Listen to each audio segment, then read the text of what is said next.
Break के बाद सभी का स्वागत। और अब बात करते हैं दिल्ली से जुड़े पुराने वाहनों को लेकर जिन्हें जीवन दान मिला है। कैसे? क्योंकि जो वाहन सीज करने का अभियान था उसे फिलहाल के लिए रोका गया और फ्यूल बैन हटाने के लिए सरकार ने एक पत्र लिखा है, क्योंकि खास तौर पर जो पुरानी नंबर प्लेट्स होती हैं उनको किस तरह से पहचाना जाए, इस सिस्टम को तकनीकी तौर पर अभी दुरुस्त करना होगा, यानी उसकी तकनीकी गुणवत्ता को लेकर अभी उस पर काम करने की ज़रूरत है। इसका जो जब्तीकरण था पुराने व्हीकल्स को लेकर वो लगातार जारी था, लेकिन कल एक भी जिसकी आयु कंप्लीट हो चुकी है, यानी कि जिसका जो समय सीमा खत्म हो चुकी है जिस वाहन की, कल एक भी वाहन जब्त नहीं किया गया। तो पुराने जो व्हीकल्स हैं उनसे जुड़े हुए अभियान पर जो ब्रेक लगी, इस खबर को हम विस्तार से आपको समझाते हैं। पुराने वाहनों की जो जब्ती है उसका अभियान फिलहाल रोक दिया गया। जो पर्यावरण मंत्री हैं सिरसा साहब, उन्होंने CQUAM को जो है वो एक पत्र लिखा है और पुराने वाहनों की जब्ती के आदेश पर उन्होंने कहा कि पुनर्विचार किया जाए, ये आग्रह उन्होंने किया है। अब ये आग्रह क्यों किया गया? जो ऑटोमेटिक नंबर प्लेट पहचान प्रणाली है, इस सिस्टम को ठीक करने की, दुरुस्त करने की जरूरत है और इसी वजह से हमने देखा कि कल जो तमाम उम्र दराज वाहन रहे उनकी जब्ती नहीं हुई। अब उम्र दराज वाहन से हमारा कहने का मतलब ये है कि दिल्ली में करीबन 62 लाख गाड़ियां हैं जिनकी आयु पूरी हो चुकी है और 41 लाख 2 पहिया यानी 2 व्हीलर्स हैं और 18 लाख जो हैं वो 4 पहिया वाहन मौजूद हैं।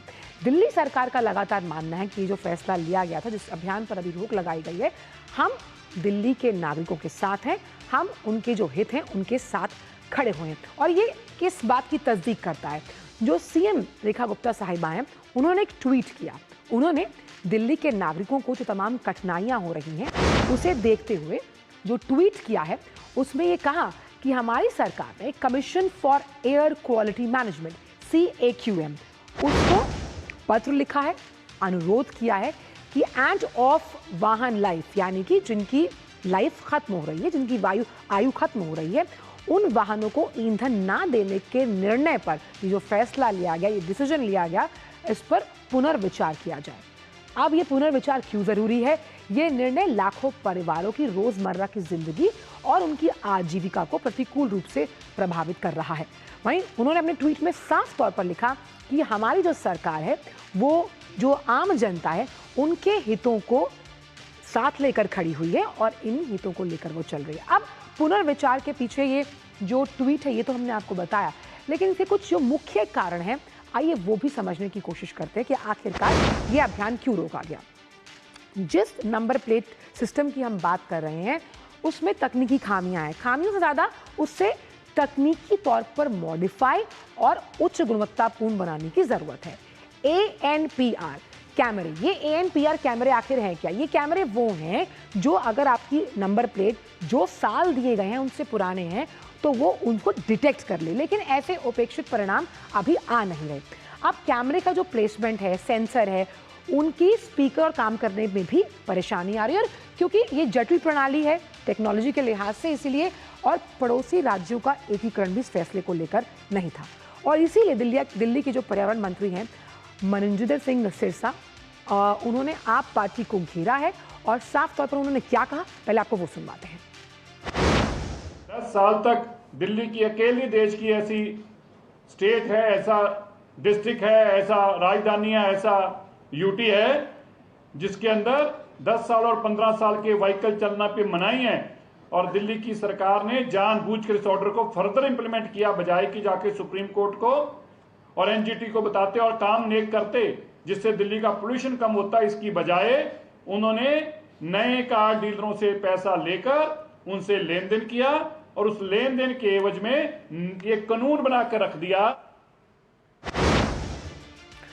और इसी पर बात करने के लिए हमारे साथ हमारे संवाददाता धीरज जुड़ गए। धीरज, ये जो फैसला लिया गया इस अभियान को रोकने का, इसके पीछे की प्रमुख वजह हम आपसे जानना चाहेंगे और अभी भी आरोप प्रत्यारोप का दौर भी जारी है इस पूरे फैसले को लेकर।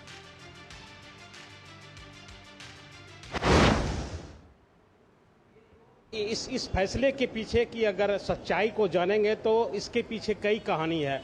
जो पहली कहानी है वो दिल्ली की जो बीजेपी की सरकार है उनका साफ तौर पर आरोप आम आदमी पार्टी के ऊपर कि आपने बिना डिसीजन लिए हुए या बिना एक तरीके से कह सकते हैं कि रिसर्च किए हुए 15 साल जो डीजल की गाड़ियां हैं, 15 साल जो पेट्रोल की गाड़ियां हैं और 10 साल की जो डीजल की गाड़ियां हैं, तो उसके लिए आपने जो फैसले लिए थे, उस फैसले के पीछे जो यहाँ के जो शोरूम है या यहाँ के जो कार विक्रेता कंपनी है, उनसे आपने पैसे लिए थे और उस पैसे के जरिए आपका साफ तौर पे आपकी ये मंशा थी कि पुरानी गाड़ियाँ बंद होगी और नई नई गाड़ियाँ आएगी और उससे ज़्यादा कमाई होगी।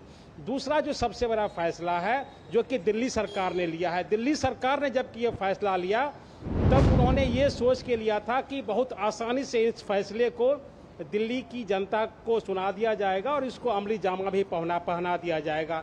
हकीकत यह है कि जो APNR कैमरे की बात हो रही है, वो जो APNR कैमरे लगे हुए हैं पेट्रोल पंप के ऊपर, वो कैमरे पूरी तरीके से काम नहीं कर पा रहे हैं, किसी में खामी है, कोई नंबर को डिटेक्ट नहीं कर पा रहा है, दूसरी चीज है कहीं स्पीकर में खराबी है। तो एक तरीके से जो तकनीकी जो खामी है, तकनीकी खामी भी एक वजह है जिसकी वजह से जो दिल्ली की सरकार को ये फैसला लेना पड़ा। और जो सबसे महत्वपूर्ण फैसले ये भी हैं कि ये आम जनता की कमाई से जुड़ा हुआ भी मसला है कि अगर और इसीलिए साफ तौर पर जो सीएम साहिबान का ट्वीट भी कि वो जनता के हितों के साथ खड़ी है, ये जो फैसला लिया गया है उस पर पुनर्विचार करने का आग्रह भी किया गया है। समय कम है धीरज, बहुत बहुत शुक्रिया इन तमाम जानकारियों को हमसे साझा करने के लिए। तो वक्त एक छोटे से ब्रेक का है फिलहाल न्यूज पंच में, लेकिन वन बिग ब्यूटीफुल बिल जो पारित हुआ है, आखिर उसके किंग क्यों माने जा रहे हैं ट्रंप, इस पर भी करेंगे चर्चा वक्त ब्रेक का।